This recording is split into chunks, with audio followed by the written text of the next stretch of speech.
ఆనాకాలం అంటేనే తీరొక్క తీర్ల రంగులు ఆయితి ఊనుడుతోటే పచ్చరంగేసినట్టు మారిపోతది భూమంతా. తీర్తీర్ రంగుల పూలతోటి కాయలతోటి నిండు ముత్తైదు లెక్క కానొస్తదులా.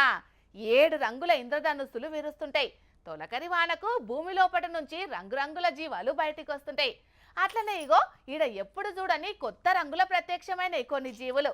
అందుకే వాటిని మీకు చూపించాలని మన జోర్దార్ వార్తలకి పట్టుకొచ్చిన మొల్లు పాండి సుద్దురు గాని.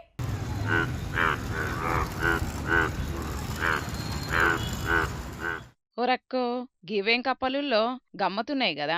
హల్దీ ఫంక్షన్ చేసుకుంటున్నాయా లేక పార్టీ గిట్లా మారినాయా? అగో మొత్తం పసుపు రంగులనే కానొస్తున్నాయి కదా. చూస్తుంటే జోడి ఉన్నట్టున్నాయి. అప్పులోని గుర్రాలు కదా, ఓటి నోటి మోసుకపోయినట్టు మోసుకపోతున్నాయి. ఆంధ్రాల నిన్న అద్దుమరాత్రి కొట్టిన భారీ వానకు తెల్లారటల్లా కానొచ్చినాయి అటునుల్లా ఇసొంటి పసుపు రంగు కప్పలు. ఎన్టీఆర్ జిల్లా నందిగామల ప్రత్యక్షమయ్యేటాలకు ఈ వింత కప్పలను వీడియో తీసి నెట్టింట్లోకి ఇడిచిండ్రు అన్నలు.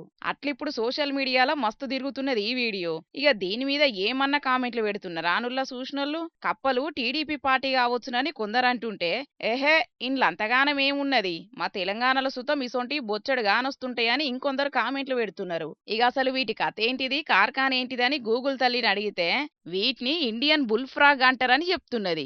గోల్డ్ పాయిజన్ ఫ్రాగ్ అని సుతం కొన్ని జాగల్లో పిలుస్తారట వీటిని. ఎందుకంటే ఈ కప్పల్లో పాయిజన్ ఉంటదటుల్లా. అంటే చూసేటందుకు ముద్దుగా కానొస్తున్నాయి గాని వీటి పై నిండా విషమే ఉంటదన్నట్టు.